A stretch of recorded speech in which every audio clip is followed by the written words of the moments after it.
এই মেঠোপথ ধরে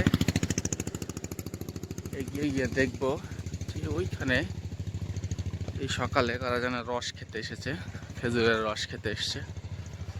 চলেন দেখে আসি যে এরা কারা। পাশে একটা পেঁয়াজ ক্ষেত, মাশাআল্লাহ অনেক সুন্দর লাগছে।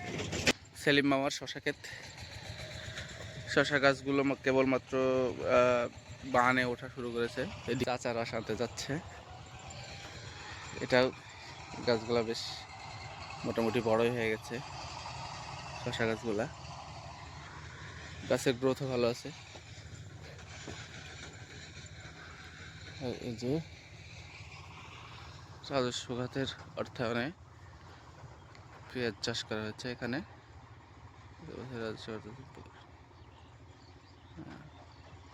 কৃষি সম্প্রসারণ অধিদপ্তর থেকে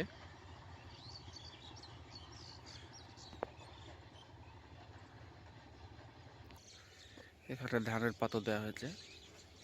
ওই যে খেজুর বাগান,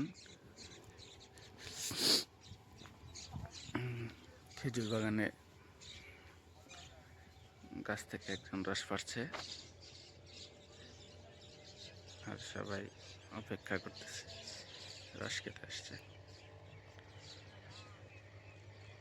এই যে গাছ থেকে রস পাড়া হচ্ছে, সবাই সকালে আসে।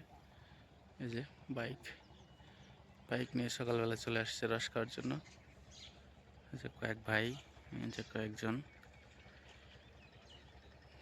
পাখি আছে কিছু। এই যে দেখা যাচ্ছে একটি পাখি পাহাড়ের উপর বসে রস খাচ্ছে। যে এরা সবাই সকাল সকাল রস খাওয়ার জন্য চলে এসছে। এই যে এখানে কয়েকটা গাছ আছে, এরা সবাই রস খাওয়ার জন্য এসছে সকাল সকাল।